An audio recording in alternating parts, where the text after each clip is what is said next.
I was about 10 years old when my biological mother, my half sister, and my stepfather moved in together. We lived in a beautiful two-story house. I hadn't lived in a home in a long time since I was 7. The only home I knew was my dad's house and an apartment that my biological mother owned. So, a new house was like super exciting. Though, it all started going downhill in the summer of 2010.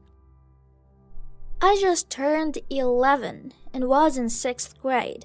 I had lots of friends and seemed to be fitting in well. Only, when I got home, did it all go down the drain. My stepfather started beating me more than he had previously in our apartment. After all, neighbors could hear it for all he cares. Nothing could have stopped him. My biological mother was drinking heavily, so nothing really bothered her. I was slapped around at first, then it became a "you're grounded until I say so," and "I say so" never ended. At this point, you're going, so where does the locked in a room for 4 years come into play?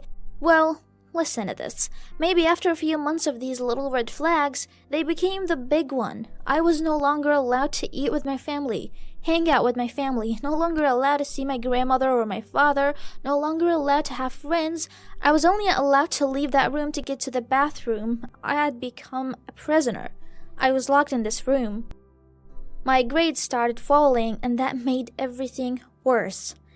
He beats me for every grade that was not an A. Soon, I got a tutor. I loved hanging out with her. It was the only time my stepfather couldn't touch me. She was a mandated reporter. One day, around 3 years later, I was late for a homeroom for freshman year. I did not know I was marked absent and went on with my day. Only did I know it was marked when I got home. My stepfather was sitting in his chair in the living room, and my tutor was just about coming to my house when I started walking through our front door.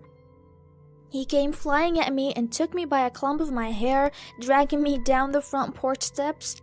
My stepfather dragged me into the garage without a word, while I screamed and cried. He shut and locked the garage door before calmly saying, "Why were you skipping homeroom?" Then pain erupted throughout my left side. I screamed at the top of my lungs. "No one will save you," he screamed back, beginning to kick all over my body, pulling and yanking my hair out. I said, "Why were you skipping?" I couldn't hear anymore, just pain as I squeezed my eyes shut and cried. He kicked me for what felt like hours, slapping me across the face. "You're so pathetic and ungrateful, I can't even get a simple answer out of you." After a while, everything stopped. I can still smell the cigar smoke when I'm left alone in the dark. He finally opened the garage door, probably walking back inside. At that point, I laid there head blank until I heard a car horn. "Angie!" My brain screamed at me.